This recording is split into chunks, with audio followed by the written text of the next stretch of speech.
now. Stop clogging up the oven. Go off, get out, and don't come back till you've made your fortune. Got it? Got what? Oh, for crying out loud, go and get a job, Jack. So Jack set off to make his fortune, whatever that may be. He travelled long and far, and by the end of the first day, he came to a house near a wood.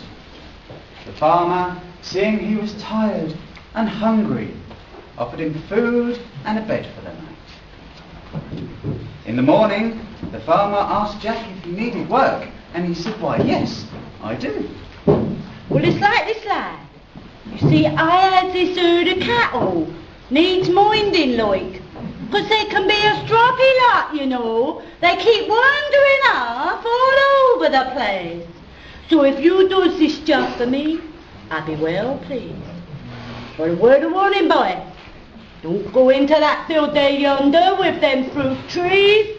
'Cause there's a giant lives there. And they'll gobble you up as soon as look at you. And they'll probably snack on my cows as after dinner mince. So whatever you do, don't you touch them fruit trees. You with me, boy?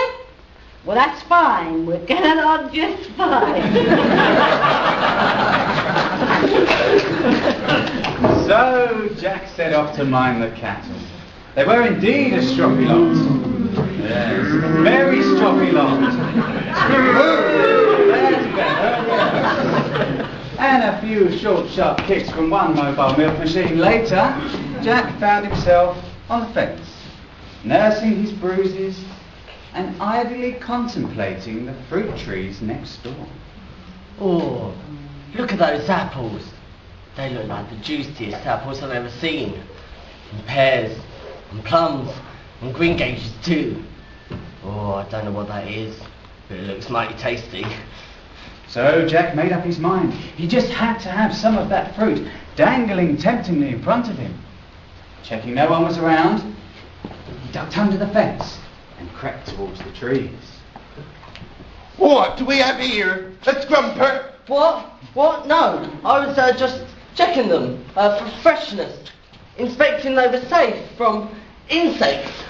Oh, please, it was so hot and they looked so scrumptious, I just had to try one. Please don't boil me alive or flay me to the bone or use what's left over for stewing. Please!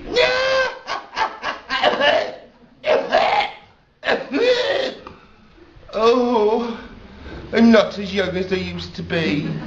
I could do a full terrorising owl in them days. Oh, I could have a whole village cowering in fear at one of my cackles. That wasn't until those blooming children. Oh, I can't light the oven, Granny. The pilot light's gone out. Should have blooming known, ingrates. I take 'em in, give 'em bed and lodging, even though they eat me out house and home, literally. I was always having to replace the furniture, the blooming Orizette. Do you know, even the toilet roll holder, just 'cause it was made of rock candy.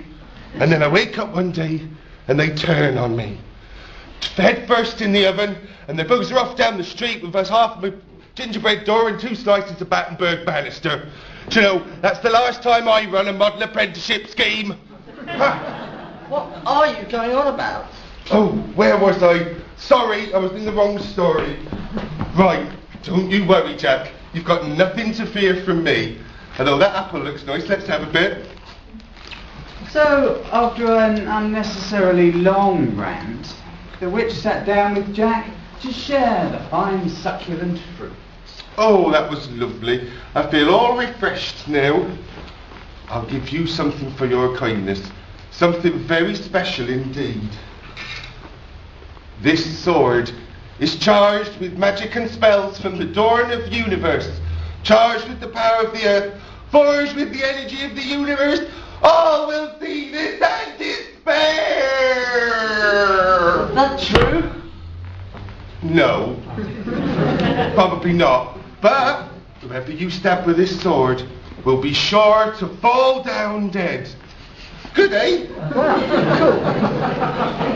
So Jack thanked the woman with all his heart, and she went on her merry way. Cheerio!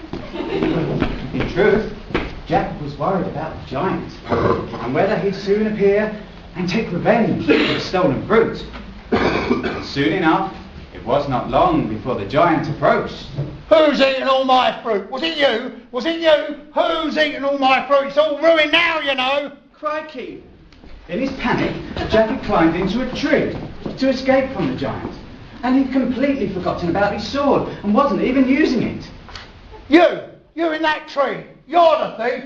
I'm gonna crunch your bones. I'm gonna smash your head, and then I'm gonna eat you all up. And when I've done that, I'm going to snack on those cows over there. I love beef burgers, especially when they still moo. So the giant, in fury and rage, grabbed Jack's tree, heaving it, pulling it clear from the ground, sending Jack sprawling to the floor. Ah, dinner! Just as he was about to eat Jack, the giant grazed himself on the sword. Oh, I've grazed myself. And promptly fell down the steps. Oh no. No, I'm not gone yet.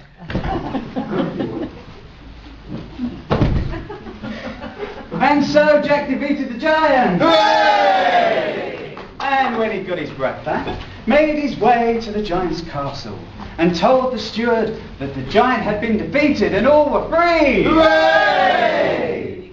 Given the keys to the stronghold, Jack helped himself to riches, diamonds and gold, and made his way back to his own land. Hooray! Which was in turmoil. Oh.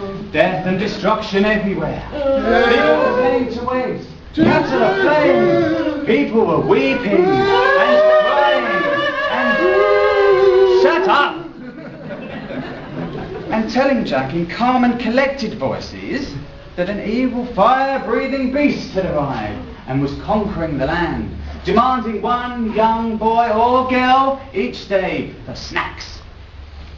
Tomorrow was the turn of the king's daughter, and if nothing could be done, she would surely be eaten alive.